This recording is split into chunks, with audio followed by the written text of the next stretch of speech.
তুলবা তুমি তুলতে জানো? হ্যাঁ, মাশাআল্লাহ বলো, মাশাআল্লাহ। আমাদের সবজি তোলার জন্য রুমাইশাকে নিয়ে ছাদে চলে আসছি। এখন রুমাইশার আমি দুজনে মিলে ঢেঁড়স তুলবো। হ্যাঁ, তুলবা তুমি তুলতে জানো? দুইটা। হ্যাঁ, আরো আছে। হ্যাঁ, আছে তো অবশ্যই। এই যে এখানে এখানে দেখছো? হ্যাঁ, আলহামদুলিল্লাহ বলো, মাশাআল্লাহ বলো, মাশাআল্লাহ। এই যে আরেকটা দেখছো, মাশাআল্লাহ বলো।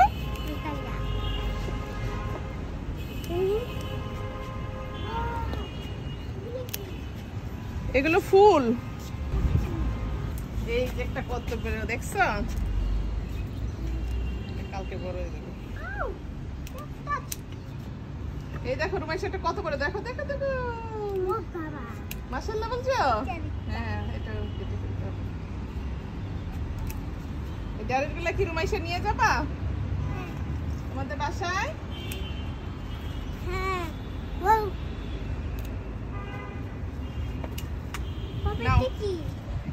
ধরো না, এটার মধ্যে ঢেঁড়স আসবে। ফুলটা পড়ে গেলে আর ঢেঁড়স আসবে না। দেখছো এই যে করলা দেখছো? হ্যাঁ, লেবু ছিল না, ছিল না, এটা কাঁচা এখনো লেবু। এগুলো ই হয় নাই, বাতি হয় নাই। থাক থাক থাক থাক, এখন ধরো না। এগুলো আরো বড় হবে, আরো অনেক বড় হবে। তারপরে এগুলো হলুদ হবে, তখন আমরা এগুলা কাটবো। দেখি আরো করলা আছে নাকি। হ্যাঁ, এদিকে আসো, এদিকে আসো।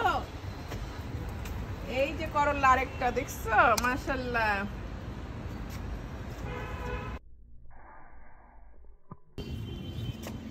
দেখেন আমরা আমি দুজনে মিলে পুঁই শাক, ভেন্ডি, ঢেঁড়স আর কি, আর করলা আর এই বেগুন। দেখেন আজকে আমি এগুলো সবজিগুলো তুললাম। এখন আমি এগুলা সব বাসায় নিয়ে যাব আর রুমাইশাকে দিয়ে দিব। রুমাইশা যাওয়ার সময় নিয়ে যাবে। কার জন্য?